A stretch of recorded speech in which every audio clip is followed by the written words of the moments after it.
जिसने आकाश बनाया, जिसने पृथ्वी बनाई, जिसने आकाश बनाया, जिसने पृथ्वी बनाई, जो सर्वशक्तिमान प्रभु है, वो यहोवा हमारे संग संग है। जो सर्वशक्तिमान प्रभु है, वो यहोवा हमारे संग संग है। सेनाओं का यहोवा हमारे संग संग है। याकूब का परमेश्वर हमारा ऊंचा गढ़ है। सेनाओं का यहोवा हमारे संग संग है। याकूब का परमेश्वर हमारा ऊंचा गढ़ है।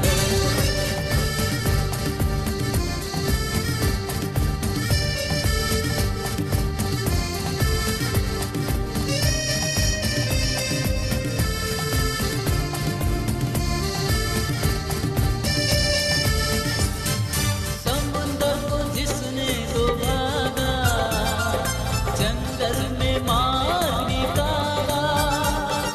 समुंदर को जिसने डुबाया, जंगल में मार निकाला। जो वायदे को करता है पूरा, वो यहोवा हमारे संग संग है। जो वायदे को करता है पूरा, वो यहोवा हमारे संग संग है। सेनाओं का यहोवा हमारे संग संग है। याकूब का परमेश्वर हमारा ऊंचा गढ़ है। सेनाओं का यहोवा हमारे संग संग है। याकूब का परमेश्वर हमारा ऊंचा गढ़ है।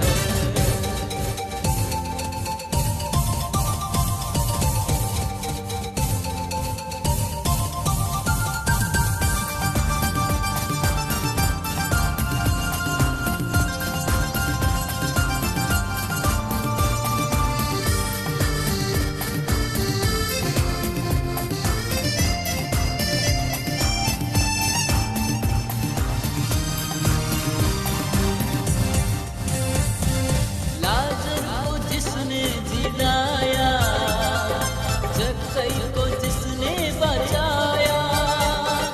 लाजर को जिसने जिलाया, जक्कई को जिसने बचाया। जिसके लिए सब कुछ हो संभव, वो यहोवा हमारे संग संग है। जिसके लिए सब कुछ हो संभव, वो यहोवा हमारे संग संग है। सेनाओं का यहोवा हमारे संग संग है। याकूब का परमेश्वर हमारा ऊंचा गढ़ है। सेनाओं का यहोवा हमारे संग संग है। याकूब का परमेश्वर हमारा ऊंचा गढ़ है। ऐसा बलि कर देना। परमेश्वर ने कहा तुमसे पाप हो जाए तो बैल काट देना, है कि नहीं। हमारे मुस्लिम भाई बैल काटते हैं कि नहीं। ऐसी परमेश्वर ने आज्ञा दिया और वही संसार में चलते आ रहा। आज भी हम, हमारे माता पिता, हमारे लोग कर रहे हैं कि नहीं। परमेश्वर ने कहा था सारी बात कि यह सब तुम कर देना तो तुम्हारा पाप क्षमा हो जाएगा। मेरे भाइयों बहनों, हम लोग जानते नहीं है, बहुत सारे लोग नहीं जानते कि क्यों बकरी काटा जाता है, क्यों बैल काटा जाता है, क्यों हवन बलि किया जाता है, क्यों पंडित बुला करके पूजा किया जाता है। इसका मतलब बहुत कम लोग जानते हैं। इसका मतलब ये होता है कि हमारा जो भी खुड्डी खुड्डी का पाप है, सब पाप हमारा क्षमा हो जाए। इसीलिए वो सब बलि की जाती है, क्योंकि परमेश्वर ने कहा था तुम सब बलि करना। अगर तुम्हारे कुछ भी नहीं तुम्हारे पास कुछ भी पैसा ना हो, तुम्हारी अवस्था खराब हो, तब तुम अन्न बलि कर देना। अन्न बलि किसे बोला जाता है जानते हैं आप? देखिए, जब पंडित आते हैं तो वहाँ पे ये रहता है, जौ रहता है, दशांग रहता है, क्या क्या रहता है, लोबान रहता है, उसको ओम नमः स्वाहा करके डालते हैं। उसे बोला जाता है अन्न बलि। परमेश्वर ने कहा था कि ये सब तुम काम करना, और ऐसा करोगे तो तुम्हारा जो कुछ पाप रहेगा मैं क्षमा कर दूंगा। Hallelujah, hallelujah, hallelujah. धन्यवाद प्रभु यीशु, धन्यवाद परम पिता परमेश्वर। मेरे भाइयों बहनों, हमारे हिंदू धर्म ग्रंथ में जो मैंने बातें बताई आपको कहीं नहीं मिलेगी, लेकिन ये जो बाइबल है इसको पढ़ेंगे तो सब कुछ आपको मिलेगा। अन्न बलि, बकरा बलि, बैल बलि और सब बलि के बारे में आपको किसी भी पुस्तक में खोज डालो नहीं मिलेगा। अगर हिंदू धर्म के हिसाब से अगर आप कोई बलि करते हैं तो बहुत बड़ा पापी है, लेकिन ये बाइबल में है। ये बाइबल में है, क्योंकि जब वेद में जाएंगे, ऋग्वेद में जाएंगे, तो वहां पे कोई भी बलि के बारे में नहीं लिखा हुआ है। ऋग्वेद में कितना नंबर अध्याय पे कितना नंबर पेज में लिखा हुआ है वो भी हमें पता है, लेकिन ध्यान में नहीं, हम आपको बता सकते हैं। तो वहां पे लिखा हुआ कि कोई बलि नहीं, बस परमेश्वर के सच्चे मन से सच्ची हृदय से आराधना करना है। जो बड़े बड़े जो परमेश्वर के भक्त हैं, जो बड़े बड़े ये करने वाले हैं, वो बस केवल उसको आत्मा से पुकारते हैं। लेकिन हम मनुष्य क्या है, पंडित बाबा, ओझा, सोखा, तांत्रिक बाबा, बंगाली, सारी बातों में हम सब मनुष्य क्या है, फंसे हुए हैं। वो कहेंगे 2 मुर्गा लाओ, 2 बॉटल शराब लाओ, और ये लाओ वो लाओ, हम ला के सब देते हैं। भैया कुछ भी करो, हमारा काम होना चाहिए। कहते कि नहीं कहते हैं?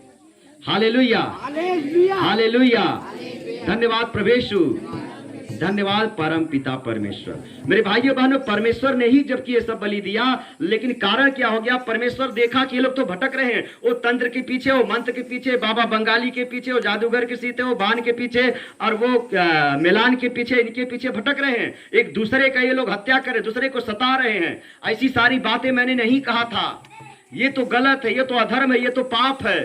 परमेश्वर ने कहा तुम ये सब बंद करो, मुझे कुछ भी नहीं चाहिए। तुम एक दूसरे के बारे में अच्छा नहीं सोचते हो। तुम जब जाते हो तो बुरी ही मन्नत मानते हो कि मेरी पड़ोसी का कुछ गलत हो जाए, मेरे रिश्तेदार जो ऊंचे जा रहा वो नीचे चला आए, मेरा जो भाई मेरे से नीचे था उसके पास रहने का मकान नहीं था, उसका टंगरी पकड़ के खींचते हैं कि वो नीचे चले आए। आज यही होता मेरे भाई, करके मनुष्य जीना नहीं चाहता है। एक पड़ोसी के घर मेरे भाइयों बहनों, आज के जीवन में लोग दुखी जानते क्यों है? किसी की भलाई देख करके दुखी नहीं है, लेकिन किसी की बुराई देख करके दुख में नहीं है। किसी का बुराई, किसी का समस्या, किसी का बीमारी, किसी का क्लेश, किसी का कैंसर देख के कोई अपने दिल के ऊपर दुख नहीं लेता है, लेकिन जब उसकी भलाई होती है तो उसको देख करके वो दुखी होता है। जानते कैसा?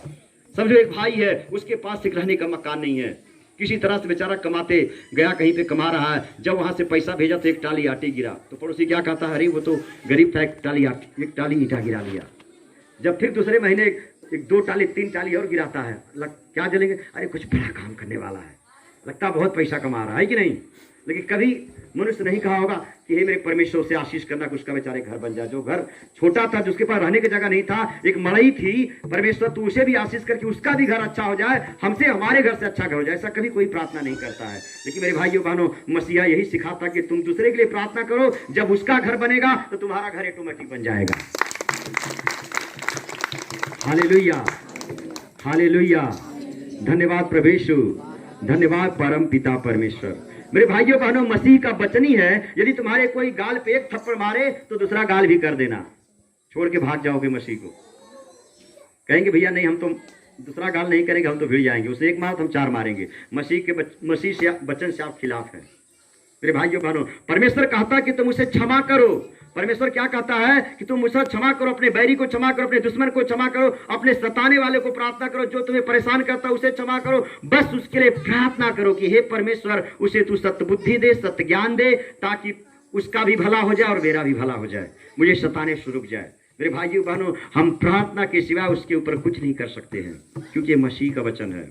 परमेश्वर ने यही तो कहा कि मेरे भाइयों बहनों, अब तुम सब बलि बंद करो, बैल बलि, बकरा बलि, अन्न बलि, पशु बलि, सब बंद करो। ये सब खाते खाते मैं उकता गया हूँ, इसका धुआं, इसका चर्बी का बास लेते मैं उकता गया हूँ, मुझे बहुत गंदा लगता, तुम ये सब बंद करो, नहीं मुझे चाहिए अब। क्योंकि तुम लोग एक तरफ पाप करते हो, दूसरी तरफ बलि करते हो, एक तरफ पाप करते हो, दूसरी तरफ बलि करते हो, एक तरफ पाप कर, दूसरी तरफ पंडित बुला के हवन करते हो, है कि नहीं। मेरे भाइयों बहनों, ये सब चीजें परमेश्वर को सर पे बोझ सी लगने लगी। कहा कि नहीं, अब ये नहीं चलेगा, मैं एक दिन अपने इकलौते पुत्र को, प्रभु यीशु मसीह को इस पृथ्वी में भेज दूंगा, और वो पूरे संसार के लिए, पूरे विश्व के लिए, हर जात हर कौम के लिए, पूरे संसार के लिए एक ही बार वो बलि कर देगा, और जो कोई इस पर विश्वास करेगा वह नाश ना होगा परंतु वो अनंत जीवन पाएगा। मेरे भाइयों बहनों, यदि आप विश्वास करते हैं, यदि प्रभु यीशु मसीह में विश्वास करते हैं मेरे भाइयों बहनों, तब आपको कोई बलि देने की जरूरत नहीं है। अगर आप दोनों तरफ चलते हैं तो आपको देना पड़ेगा। मेरे भाइयों बहनों, मैं सच्चाई को बताना चाहता हूं कि आप लोग जानो कि सच्चाई क्या है, सच्चाई क्या है। इसीलिए मेरे भाइयों बहनों, हम अब यीशु मसीह के बलि के ऊपर पूरा भरोसा करते हैं। तो हम यीशु मसीह पूरा भरोसा करते हैं, क्योंकि हम पुरानी बलियों को क्या किया, हम छोड़ चुके हैं। क्यों छोड़ चुके हैं? क्योंकि परमेश्वर ने हमें नई बलि दे दिया। क्या दिया है? नई बलि। कौन सी बलि? अपने इकलौते पुत्र यीशु मसीह का बलि दे चुका है। अब इस बलि के ऊपर जो विश्वास करेगा उसे फिर से कोई बलि देने की जरूरत नहीं है, फिर से कोई हवन यज्ञ करने की जरूरत नहीं है, फिर से कुछ भी नहीं करोगे। केवल कहोगे हे मेरे प्रभु यीशु मसीह, तूने मेरे पापों का दंड दिया है, मेरे परिवार मेरे खानदान के पापों का दंड दिया है, मैं ऐसा विश्वास करता हूं। ऐसा विश्वास करेंगे मेरे भाइयों बहनों, मैं गारंटी के साथ कहता आपका खुट्टी का 10वीं खुट्टी तक का पाप क्षमा हो जाएगा, आपकी जो पाप रह नहीं सकता है। अब 10,000 पंडित बुला के हवन करेंगे, एक भी पाप क्षमा नहीं हो जाएगा। लेकिन अगर आप यीशु मसीह को एक बार अपने दिल से अपनी बंद कोठरी में अगर उसका नाम लेंगे मेरे भाइयों बहनों, मैं गारंटी के साथ कहता हूं उसका पाप क्षमा हो जाएगा। हालेलुया, हालेलुया, धन्यवाद प्रभु यीशु, धन्यवाद परम पिता परमेश्वर। मेरे भाइयों बहनों, तो प्रभु यीशु मसीह के द्वारा पूरा पूरा पाप का क्षमा है।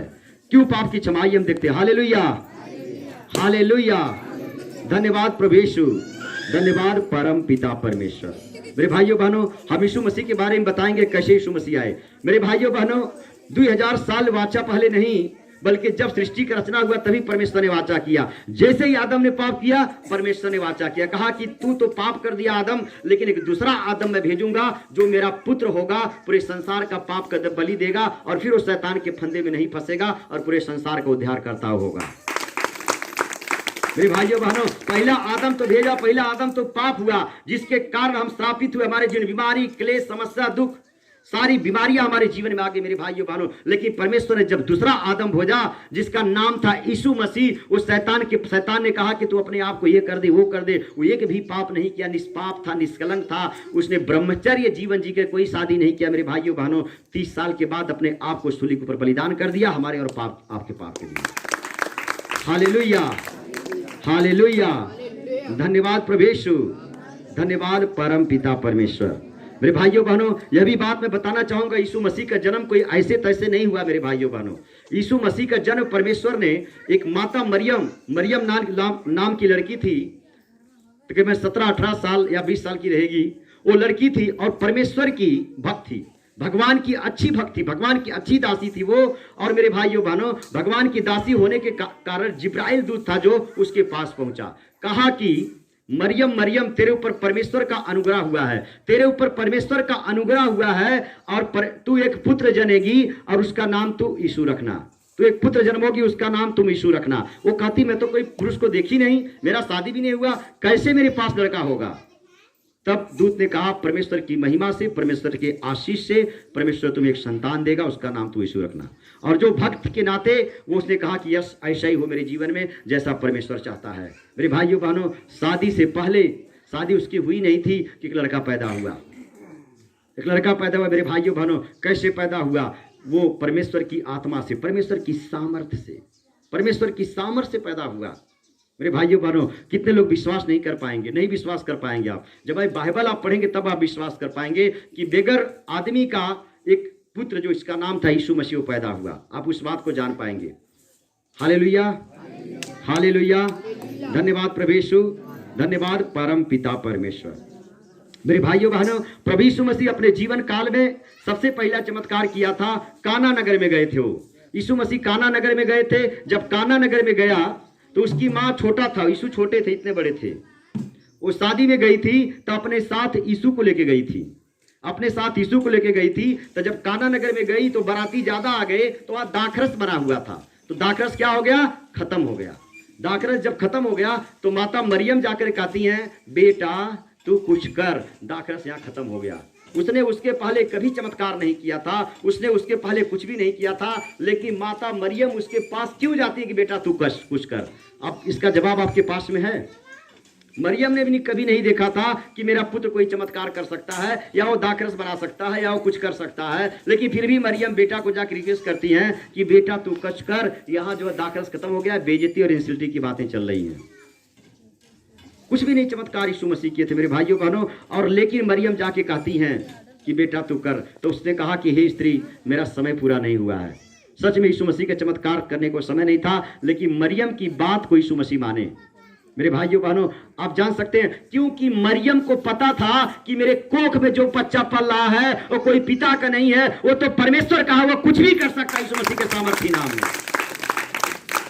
वो मरियम जानती थी, वो मरियम जानती थी कि ये तो पति से नहीं है, ये तो कोई पति से नहीं है, ये तो पिता से, जो स्वर्गीय पिता, उससे, वो कोख से उसने मेरे जन्म दिया है मेरे पेट में। ये कुछ भी कर सकता है, तो चमत्कार से मेरे पेट में जन्म लिया है, ये कुछ भी कर सकता है, जो चाहे वो कर सकता है। इसीलिए मरियम जाकर रिक्वेस्ट करने लगी, बेटा सलाह लेने लगी सर को, बेटा तू कुछ कर सकता है, क्योंकि मैं जानती हूं कि तू किसी पति, मेरे पति से नहीं आया है, मेरी शादी नहीं हुई, मैं कुंवारी थी तभी तू परमेश्वर पिता से आया हुआ है, तू जो बोल देगा हो जाएगा। उसके पहले कभी यीशु मसीह ने चमत्कार नहीं किया था, उसके पहले कुछ भी नहीं देखा था, फिर भी मरियम का भरोसा था कि मेरे कोख में जो पल रहा था वो कोई ऐरा गहरा नहीं है, वो तो परमेश्वर का पुत्र यीशु मसीह है। मेरे भाइयों बहनों, ऐसा कहने के बाद में और घरातियों से मरियम ने बोल दिया, कहा कि जैसा वो कहेगा तुम वैसे ही करना, कुछ भी आड़ा टेढ़ा मत करना। तो मेरे भाइयों बहनों, उनकी बात को मान करके यीशु मसीह जाते हैं बरातियों के पास में, अंदर जाते हैं घरातियों के पास में, कहते तुम्हारे पास जितने बर्तन हैं आस पड़ोस से ला करके सारे बर्तन को पानी से भर दो, सारे बर्तन को आस पड़ोस से ला करके पानी से भर दो। और भरने के बाद में प्रभु यीशु मसीह ने उसके ऊपर हाथ रख करके आशीष किया, सारा पानी वहां पे दाखरस बन गया। प्रभु यीशु मसीह अपने जीवन काल में पहला चमत्कार किए थे। मेरे भाइयों बहनों, पूरा दाखरस बन गया कि उनके पास ले गया कि भंडारी चेक करे कि ये पानी कैसा है। तब उसने कहा, जवाब दिया कि लोग जब बाराती आती है तो पहले जो है अच्छा वाला पिलाते हैं, जब लोग पी करके छक जाते हैं, जब लोग उब जाते हैं तब लोग मध्यम वाला पिलाते हैं, दूसरे सब लोग पानी डाल के पिलाते हैं ताकि किसी तरह से पूरा हो जाए। लेकिन तूने इतना अच्छा दाखरस अभी तक कहाँ छुपा के रखा था, और अभी इससे पहले तूने क्यों नहीं दिया? क्योंकि वो नहीं जानता था कि दाखरस कैसे बना है, क्योंकि वो नहीं जानता था कि ये दाखरस से शरबत कैसे बना हुआ है। वो तो खाली माता मरियम जानती थी और घराती जानता था, लेकिन भंडारी को पता नहीं था कि ये दाखरस बनाने वाला कौन है। दाखरस बनाने वाला तो यीशु मसीह है, कोई मनुष्य बनाने वाला नहीं है। हालेलुया, हालेलुया, धन्यवाद प्रभु यीशु, धन्यवाद परम पिता परमेश्वर। मेरे भाइयों बहनों, यीशु की सत्यता के बारे में कि यीशु मसीह प्रभु है, एक नहीं हजारों बार लिखा हुआ है। यदि मैं आपको समझाने जाऊं तो सुबह से शाम हो जाएगा। मेरे भाइयों बहनों, आपको चाहिए तुम्हारे पास बाइबल है, छोटी बुक है, नोटबुक है, हम दे देंगे, वो ले जाके आप घर में पढ़ो। लेकिन हम चाहते कि आज जिस काम से आप यहाँ आए हो, आपका काम भी होना जरूरी है कि नहीं? हालेलुया, हालेलुया, धन्यवाद प्रभु यीशु, धन्यवाद परम पिता परमेश्वर। हमने इसलिए चर्चा किया है मसीह के बारे में ताकि लोग जाने, है कि नहीं? लेकिन अब हम चंगाई के लिए जाएंगे ताकि परमेश्वर चंगा करे। अभी और बाकी आपको जानना है तो हम आपको बुक देंगे, उसे पढ़ करके जान लीजिए। हालेलुया, धन्यवाद प्रभु यीशु, वचन लेके। हालेलुया, धन्यवाद प्रभु यीशु, धन्यवाद परम पिता परमेश्वर। आइए एक वचन हम पढ़ते हैं जिसके द्वारा आपको आशीष मिले। ये कुछ मरकुस की पत्री अध्याय 6 वचन 54 से लेके 55-56 तक।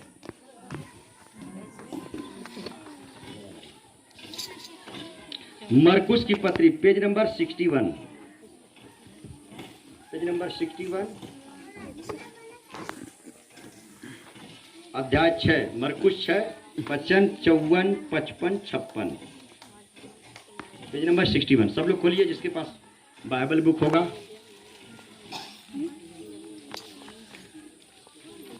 Fifty four 55, 56।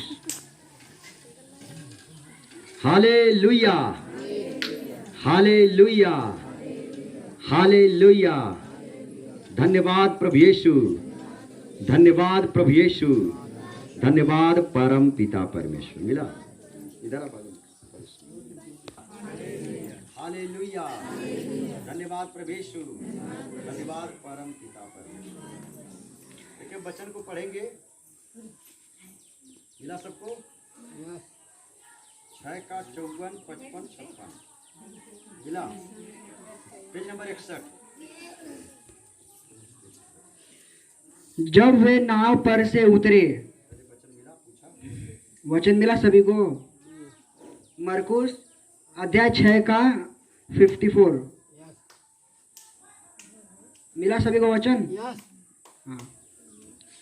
जब वे नाव पर से उतरे तो लोग तुरंत उसको पहचान कर आसपास के सारे देश में दौड़े और बीमारों को खाटों पर डालकर जहाँ जहाँ समाचार पाया कि वह है वहाँ वहाँ लिए फिरे। और जहाँ कहीं वह गांवों, नगरों या बस्तियों में जाता था, लोग बीमारों को बाजारों में रखकर उससे विनती करते थे कि वह उन्हें अपने वस्त्र के आंचल ही को छू लेने दे, और जितने उसे छूते थे सब चंगे हो जाते थे।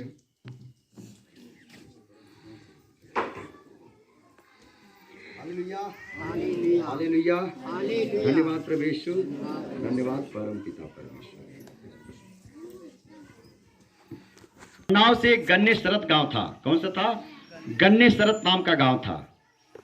गन्ने शरत ना, गन्ने शरत नाम का गांव था।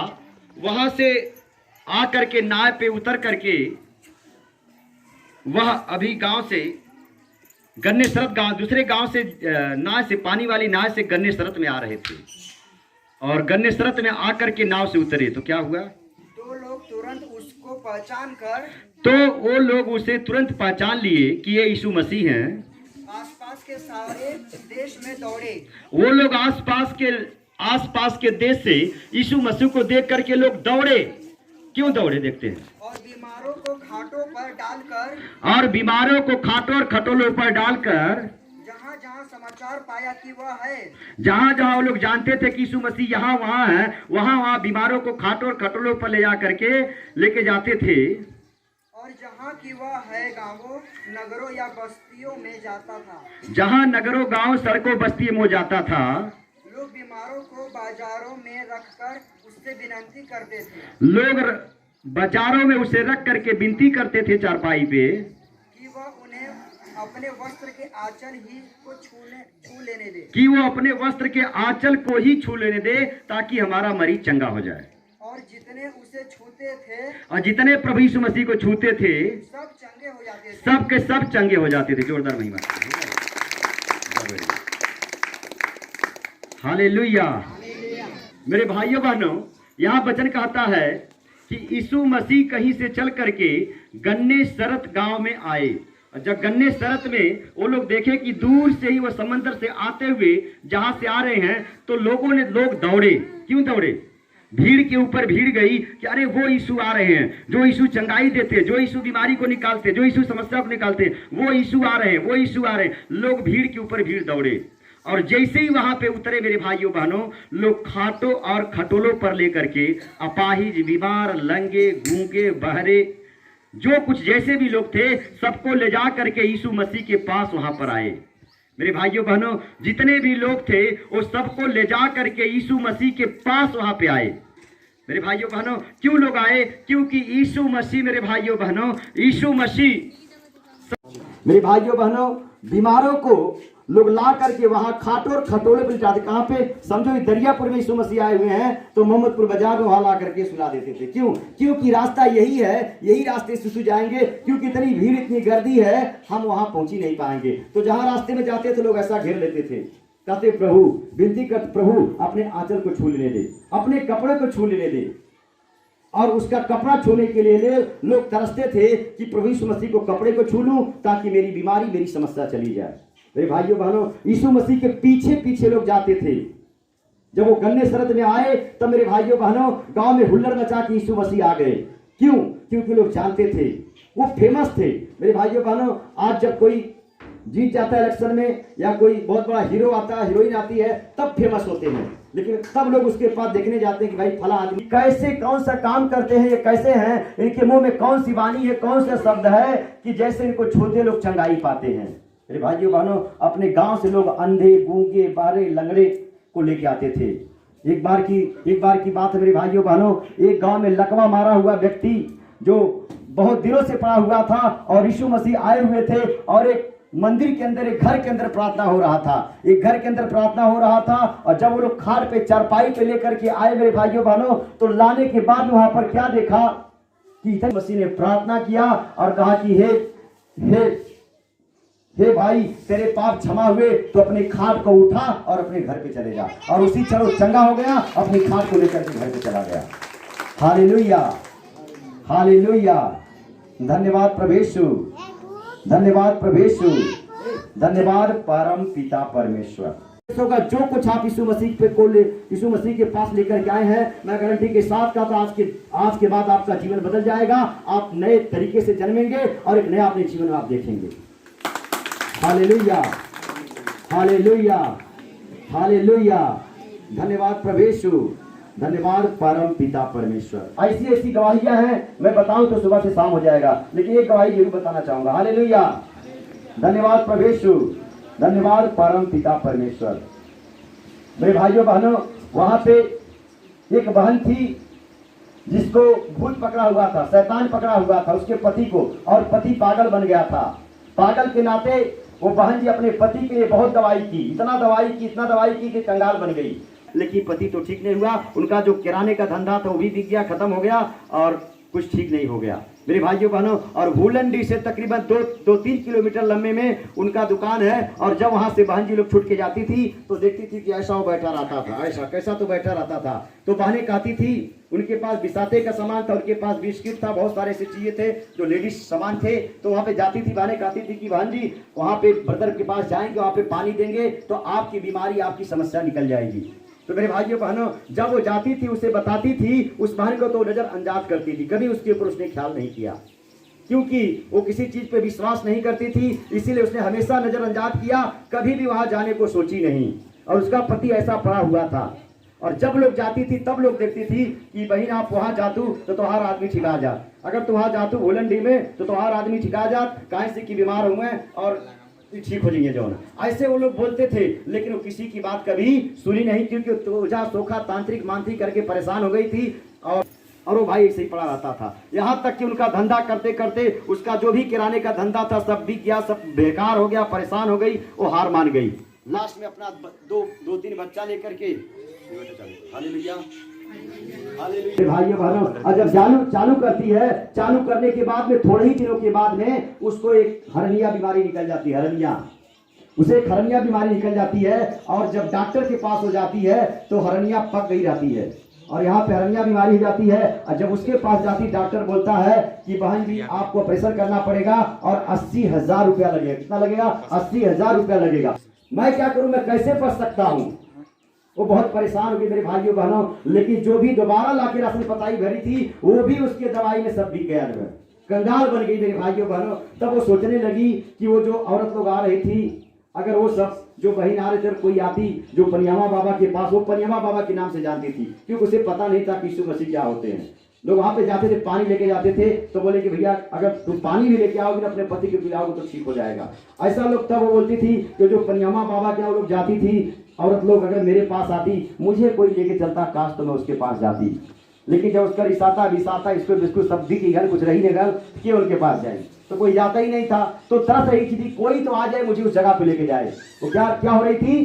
तरस रही थी कि उस जगह पे जहां वो लोग जाती, जहां मुझे बता रही थी, कोई तो मुझे पकड़ करके वहां पे लेकर के जाए, ऐसी उसकी अपेक्षा थी।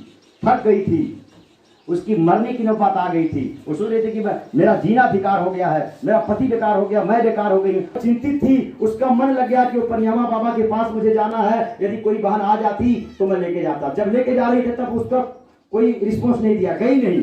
लेकिन जब सब बिसाता उसका बिक गया, कोई जाते ही नहीं, तो कौन बताएगा? उसको थोड़ी पता था किधर से कौन लोग आते हैं। वो आते थे, कहते थे, नजरअंदाज कर देती थी। मेरे भाइयों बहनों, ऐसा वो हफ्ता दिन बहुत परेशान थी। मेरे भाइयों बहनों, जब रात का समय जैसे उसे नींद आता है तो उसके कमरे में ब्लू कलर का जैसे टार्च होता है, रोशनी सब फाड़ करके आया। जब रोशनी आया तो डर गई, डर करके अपने बेड से उठ गई, डर करके अपने बेड से उठ गई। और उठने के बाद मेरे भाइयों बहनों, वो क्या देखती कि मेरे कमरे में ब्लू कलर का तारे के समान रोशनी चमक रहा है। वो घबरा गई और रोने लगी, कहीं कि ये कौन सा बड़ा शैतान आ गया? अब तक तो मैं इतना ही शैतान बीमारी दुख लेके परेशान था, ये कौन सी विपत्ति मेरे घर में आ गई? बेचारी बेचैन हो गई।